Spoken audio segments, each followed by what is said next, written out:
In this exercise tutorial, I'm going to be taking you through how to do a 90-degree squat on a TRX. So this is a fantastic exercise for beginners, those looking to learn the squat movement. The reason I give this to beginners specifically is, one, we're only going to 90 degrees.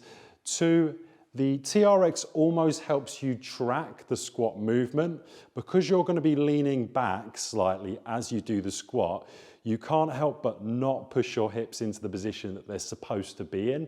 So it's actually quite good for learning the squat and getting into deeper ranges of motion than people are able to without the TRX.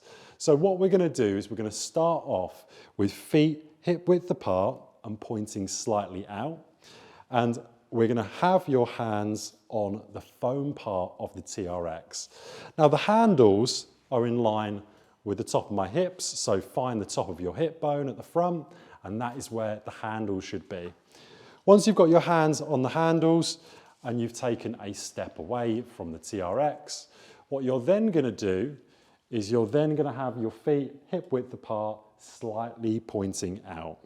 Now from here, I want you to walk back until you can't walk back anymore without bringing your arms straight. So if you're in this position, you're going to get the tension on the TRX. Once you can't come back any further and you've got that tension, that's when you know you're in the right position. Now, notice how as I come down, I'm going to do it really slow, my arms come straight. Once I'm at that 90-degree angle at the knee, I'm then going to come straight back up.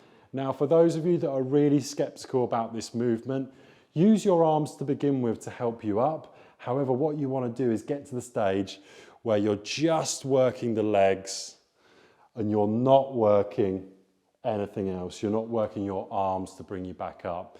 Of course, you can use your arms on the last repetition to get you up. However, make sure that you're trying to utilize your legs as much as possible. Ultimately, it is a squat and not a pull-up motion or a row. So that is how to do a 90-degree squat onto a TRX, and you would repeat that for your desired repetitions and sets.